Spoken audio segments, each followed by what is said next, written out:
Well, coronavirus has given us a gift. The gift of livability. And I want to share what is going on.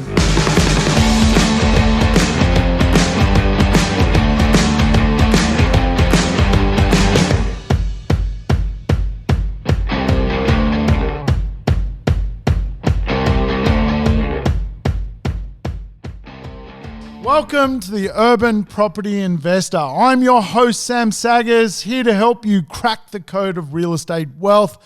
Today, we're going to do some whip cracking of wealth. We are really going to unlock some fundamentals around how real estate will work into the future. Of course, coronavirus has come along, a massive black swan event. We've had green swan events earlier in the year with terrible bushfires here in Australia. Real estate is morphing.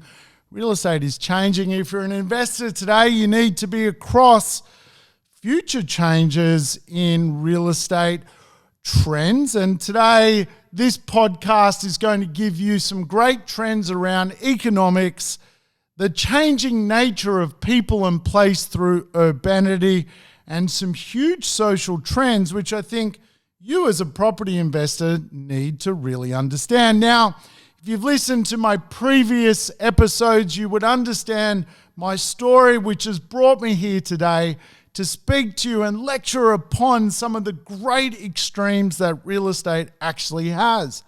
We, of course, understand real estate as a wealth creation vehicle, and people can rely on real estate to get wealthy.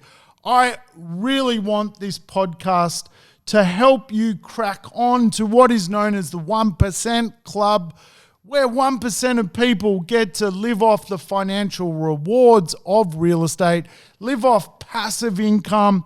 It's happened to me. It can happen to you. I didn't do it through any great means other than endurance. And I think today, one thing society lacks is the ability to take pain and endure things for the long time. Real estate ultimately is a long-term sport, but we have to make some critical decisions along the way.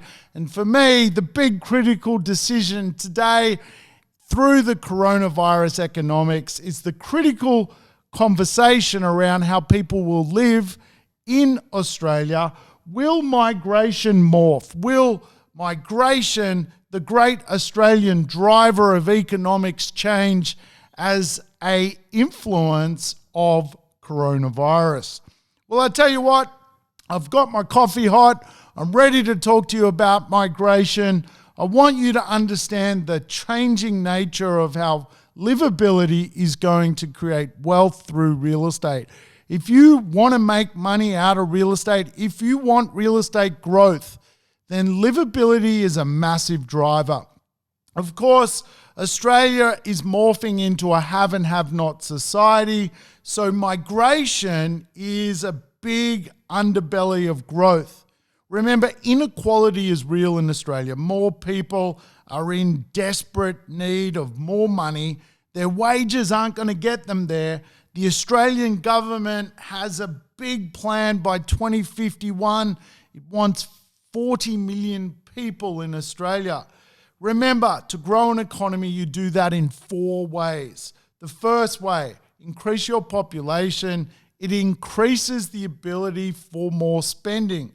More spending in the economy, the circular economy works. You increase your productivity.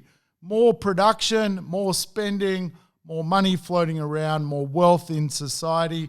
You innovate. Innovation is a form of productivity. It increases spending. It creates more energy in the marketplace. And of course, you can sell your resources. So we know Australia has ultimately a big plan. And today, I think we need to conquer 2 huge questions.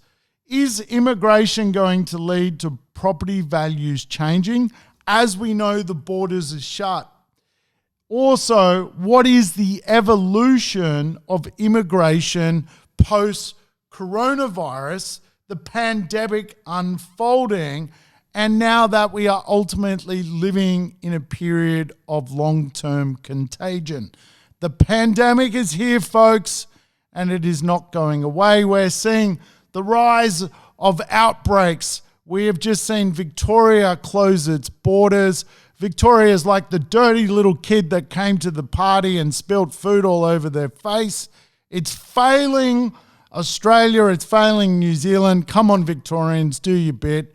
Get back in here. We want to be free of corona.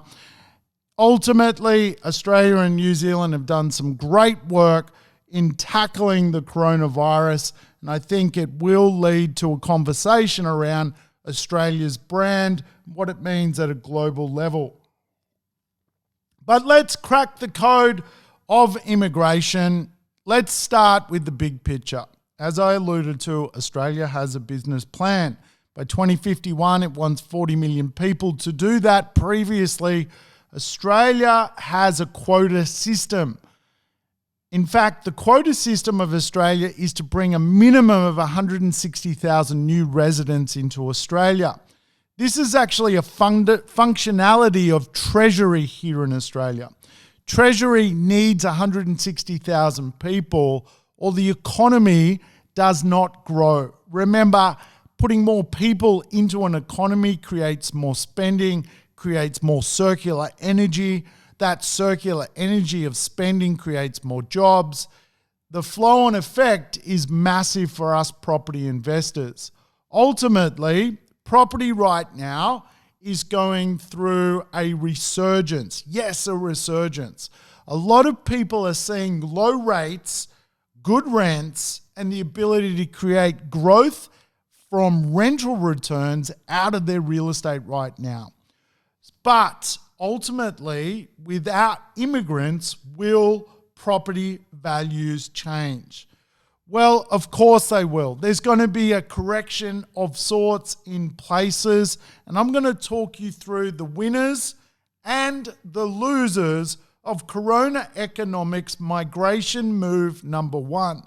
Remember, what will the evolution of immigration post-Corona be? Today, I want to explore what that all looks like, starting with the digitalization of the university system. Remember, Australia needs 160,000 people in its economy rising through immigration growth for GDP to improve. More GDP, more wealth for us all. Less GDP, more inequality across Australia, more haves and ultimately more have-nots in Australia. So what are the big migration shifts? Well, I think we do need to recognise that Australia's typical growth plan has been through its university systems. I was just at ANU in Canberra. It was pumping students everywhere, local, international. But ultimately, we do have our borders shut. And what that is doing is allowing education to embrace the digital world. All of a sudden, those people who want a degree from Australian universities are still achieving that result, but they are plugging in at a digital level. This will ultimately lead to further and continued migration. The pipeline is not cut. Migrants will come through the university system as normal. Right now, they're not here spending. They're in their home country spending. But without question, that extra university degree from an Australian university puts more points in their migration move to Australia. Remember, the university system is an incubator for immigration. Having it shut and having it locked up is going to cost billions of dollars worth of money to Australia. Ultimately, the flow-on effect or the ripple effect of that is big. We've got to get them open. We need people returning to them. Australia is addicted to the idea of more people, more tax, more revenue, more spending, more infrastructure. So, first thing we can work out from the migration move of Corona economics is students are still in play. They are still a big part of the puzzle, and we will see the digitalization of universities continue as people will plug into our universities and do it from an offshore rather than an onshore environment. The next section of migration is an interesting one. It is actually the idea that immigration or migration is happening at a local level. In other words, people are leaving suburbs which are not appropriate during a pandemic and moving to suburbs which offer more due to coronavirus. We are now seeing the evolution of livability. The idea in real estate was once upon a time as a property investor to choose location. And of course, those words still are accurate. A great location is ultimately one of the best things a property investor can do. You can do what you want to real estate. You can renovate it. You can knock it down, rebuild it. But ultimately, you can never change its location. The challenge with location, of course, is it now is expensive for property investors to consider. Some of the most premium locations around Australia and New Zealand are bought out. So what do we turn to as a property investor? Well, coronavirus has given us a gift. The gift of livability. And I want to share what is going on. The movement of people from ordinary neighbourhoods to exceptional livable areas. Now, this is happening at a global level and at a local level. In other words, people are uprooting themselves from suburbs which are unlivable to go and live in more livable neighbourhoods.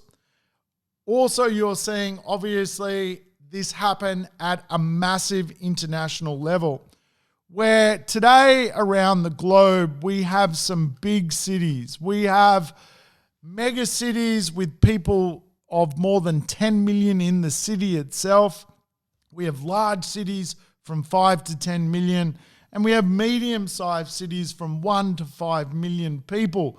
Today around the globe, there's some 500 medium-sized cities of 1 to 5 million people.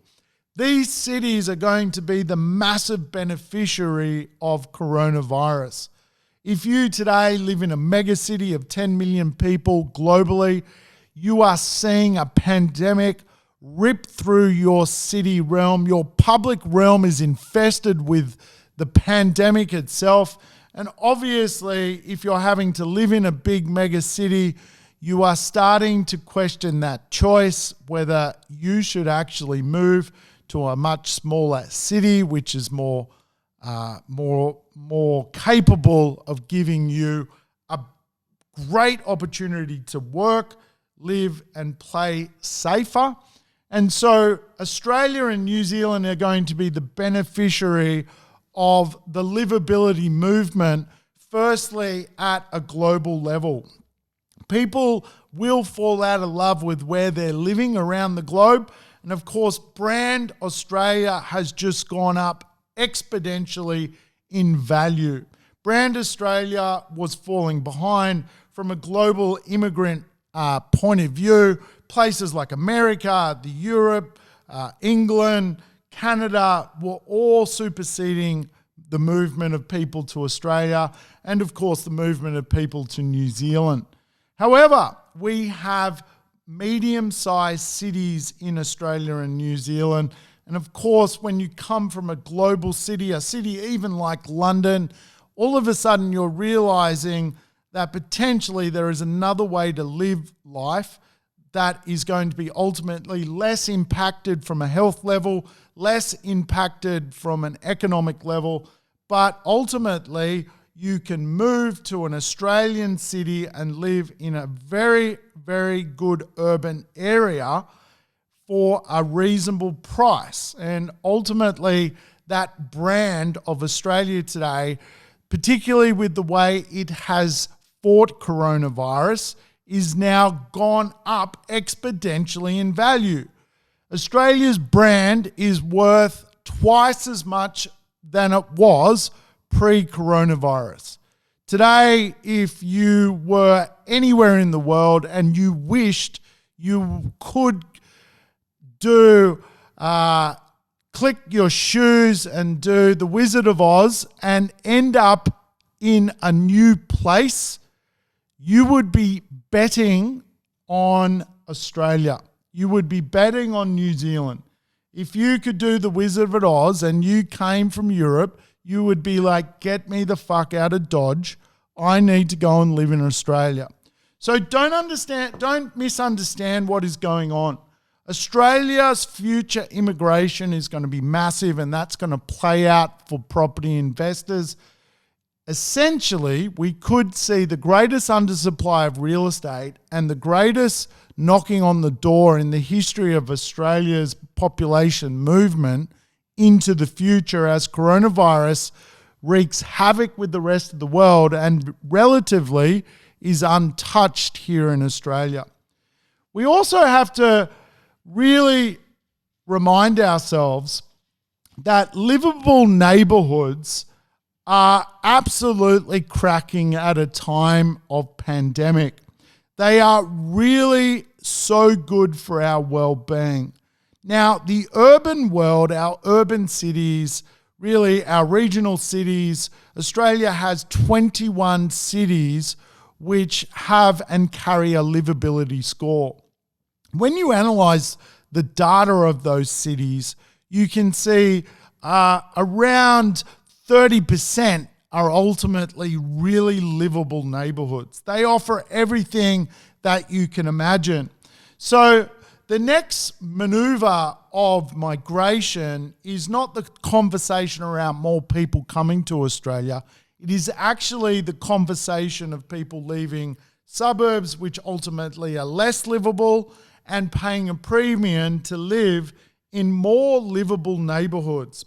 What does this actually mean for you as a property investor? Well, it really does mean if you carry real estate in livable areas, you will get an uplift in value. That will either be seen in capital growth or rental growth.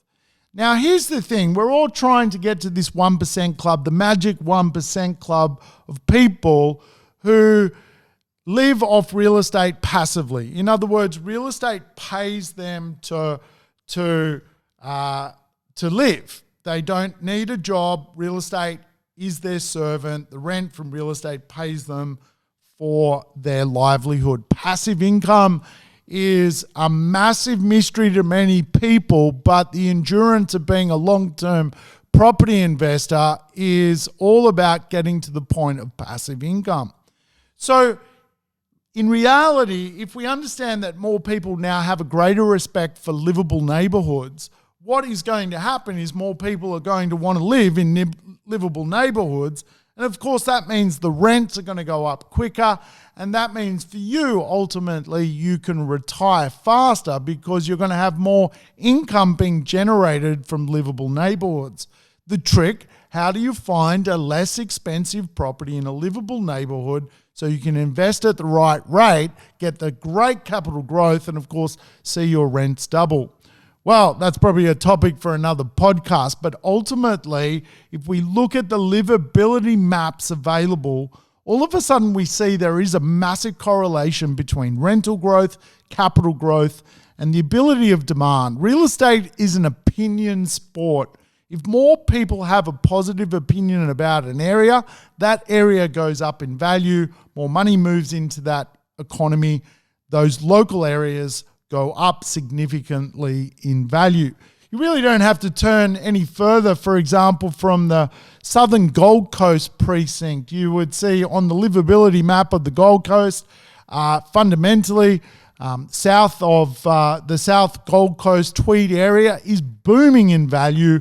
And of course, the reason for that is around Australia, people are turning to that area as a livability hotspot.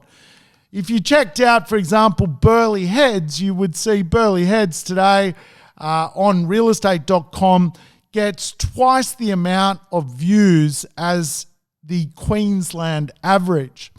Why does Burleigh Heads get twice the amount of views as the Queensland average on realestate.com? Because it's ultimately a livable neighbourhood. You can live there, you can play there, you can work there. There's great knowledge, there's great wellness. There is the great mobility, there's great walk score. All these things are adding up to the reasons why more people want to live there. It's a very, very livable place. Here's the equation property investors now need to understand. Livability equals demand. Demand equals profitability from real estate. If you want your real estate to grow, buy in a livable neighbourhood. Now, we are also seeing the idea that livability is recreating our areas that are really going through a transformation of the idea that there are key ingredients. And those key ingredients include walkability. How walkable is a neighbourhood?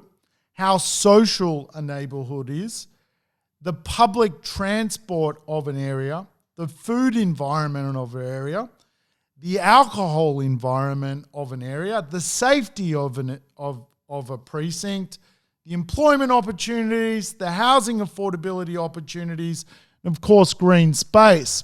So for us as property investors, we need to now really look at some of these metrics because after all, there are a lot of suburban areas which are unwell. People live there.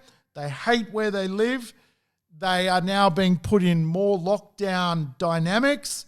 And all of a sudden they're going, we can't do this. Let's go and find a place where we can at least walk to the shops or we can at least walk to the local park.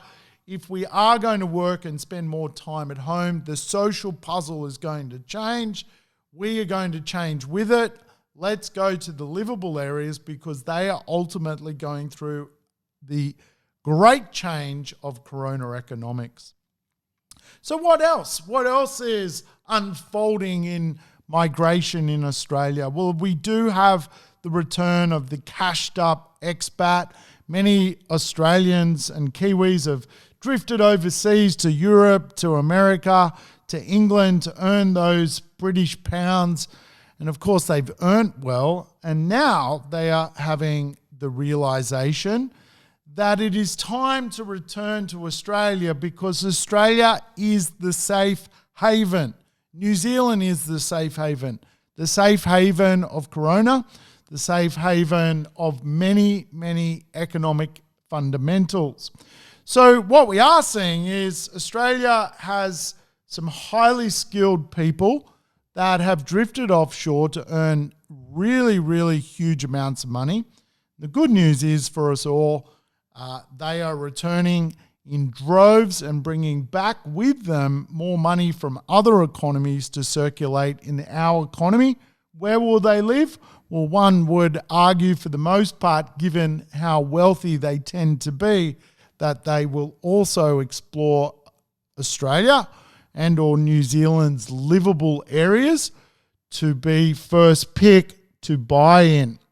So we know Australia is a safe haven, and we are also seeing new ways to come up with the quota of 160,000 people. Remember, we need 160,000 people to increase GDP. If we fail at that number, we get no GDP growth from new immigration. It is a fiscal move to put more people in your economy. It increases spending.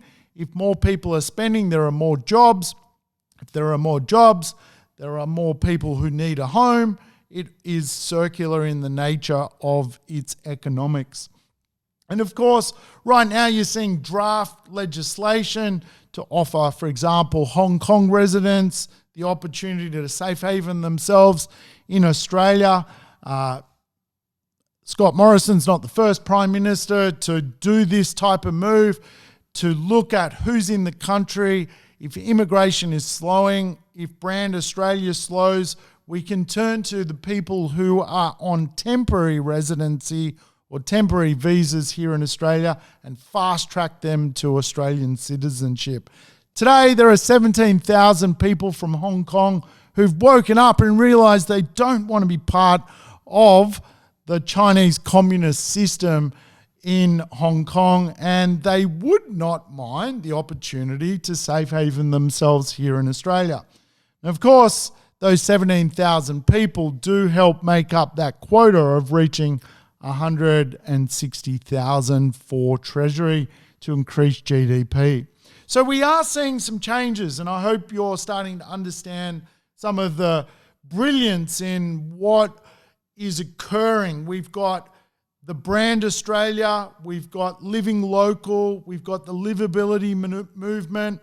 And of course, now we have the idea that people are more capable of not going to the office. Fundamentally, we've all been socially engineered to work from home.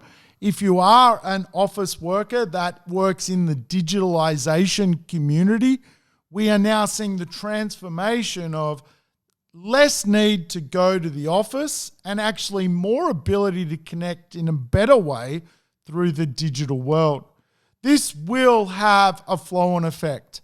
And the big losers of the digitalization of the jobs market, particularly the office market, is really going to be people who live in a very unlivable place of, for example, Sydney and Melbourne. They are our biggest cities. They are our hardest cities to live in. They are our most expensive cities to live in. And if you don't live in a good pocket of them, you've kind of missed the boat to live a life of living in a very livable neighbourhood. So all of a sudden, you don't need to travel 45 minutes to Sydney CBD because your workplace is restructured, rethought how it's going to succeed, and now realises that you can work anywhere. So what do you do if you live in a fairly crummy part of Sydney with really low livability index score? You're not living on the beautiful beaches. You're not living on the beautiful harbour. You're not connected to the beautiful inner urban world of culture and arts. You're living in a crummy part of Sydney. All of a sudden, you've got the opportunity to change. Do you take the opportunity? Do you reach out and move? Well, I can tell you it's not even a question, it's real. People are getting up and leaving, and they are going to other places. In New South Wales, the winners will be satellite feeder cities, for example, Newcastle, for example, Wollongong. But we don't discount people are even leaving and going to Southeast Queensland. Really don't have to look past Southeast Queensland as an ultimate migration internalized hotspot. People can really go up to Southeast Queensland and buy a beautiful home, $600,000, be 10 kilometres to Brisbane CBD, get the benefits of a really livable neighbourhood, get the benefits of great schools, really formidable healthcare, and of course have the functionality of being close enough to a CBD to use the infrastructure that big CBDs have, all at the price of which most people could not buy a home in Sydney. Not even a home 60 kilometres from the CBD in a very unlivable neighbourhood. Remember, when we measure livability, we're measuring the idea that areas carry walkability, social infrastructure, public transport, great food culture, great festive cultural or alcohol environment, great public open spaces, employment opportunities, the affordability of housing, and of course, green spaces. Can you do that in crummy Sydney? Well, no, you can't. Can you do that in livability Southeast Queensland? Yes, you can. Can you do that in livability Newcastle? Yes, you can. So all of a sudden, people are making the shift. They're getting out of Dodge. And of course, that is one thing which is going to lead me to my final conversation piece, which is wellness migration. Wellness migration. It's massive. Here's the thing you need to know about the wellness community if you don't know much about it. It is really the biggest rising force in real estate. It is going to be the thing that people talk about most. Do you live in a suburb that can actually make you live longer? That is an interesting question. Do you own property investments in a suburb where people will pay more rent because they want to be associated with wellness? It's an interesting conversation because most of society is unwell. Today in Melbourne, there are 300 suburbs. Only 18 of those suburbs are actually bulletproof for future wellness. Things like climate change, but also have the ability of what I was talking about with livability. How valuable do those suburbs become into the future?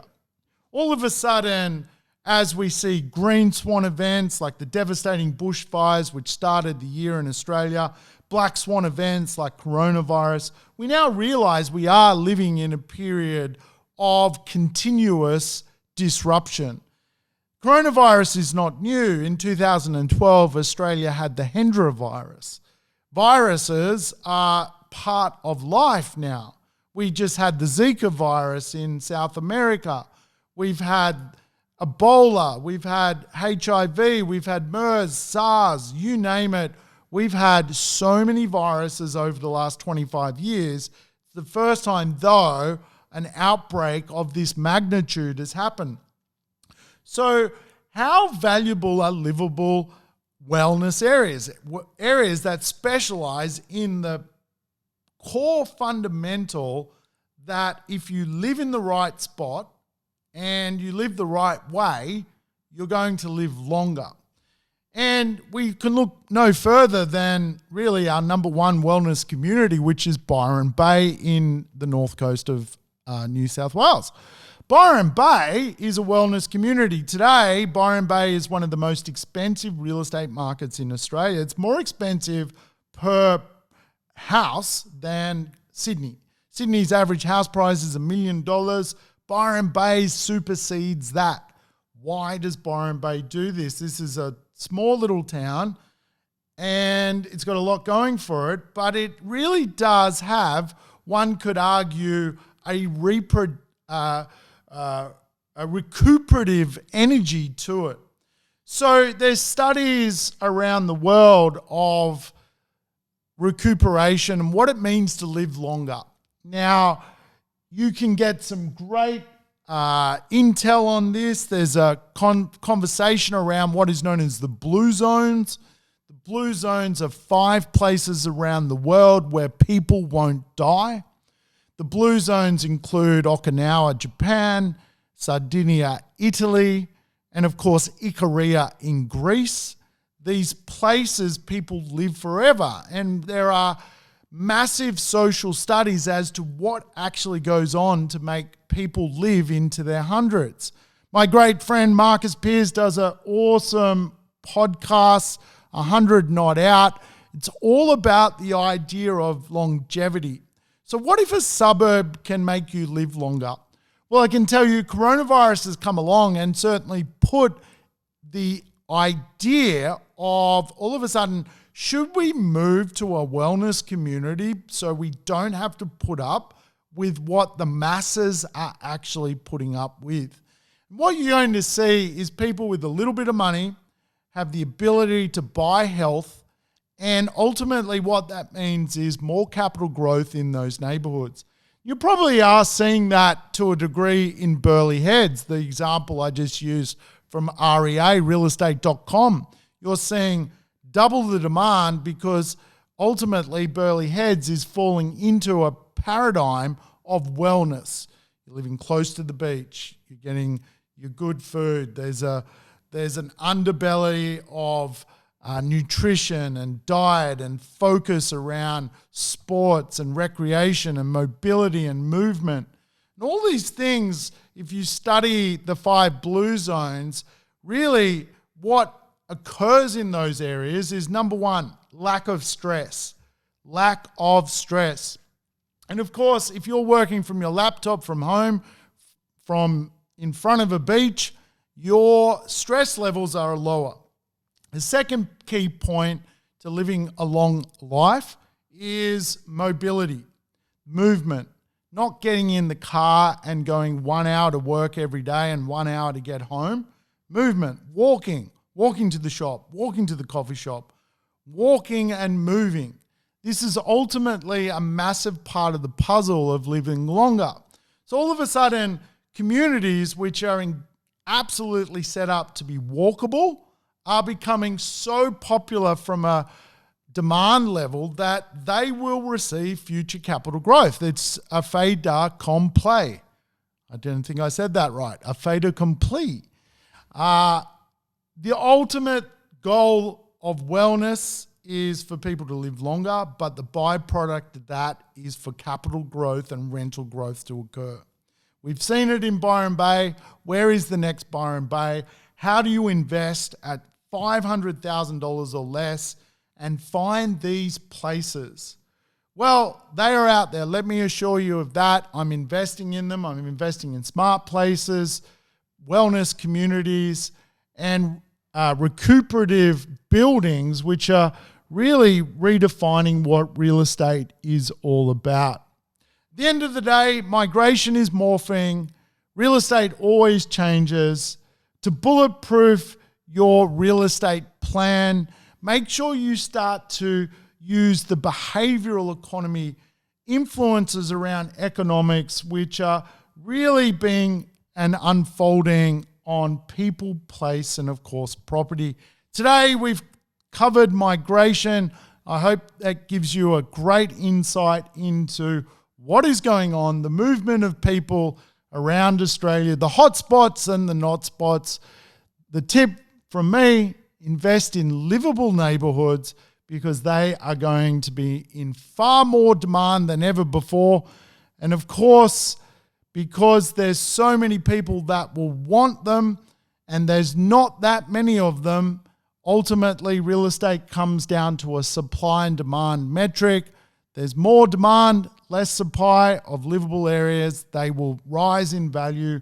So if you're buying real estate, you need to consider livable neighbourhoods as first on your list when it comes to your next purchase. I hope you've enjoyed the show. I've really enjoyed talking about it. I will catch you soon, and I will bring you some more interesting topics around real estate and, of course, how the urban world works, the economy works, and, of course, how the social world connects to real estate so you can make some money and get to your final destination with me, the 1% Club, living off passive income. For now, I'm Sam Saggers, over and out.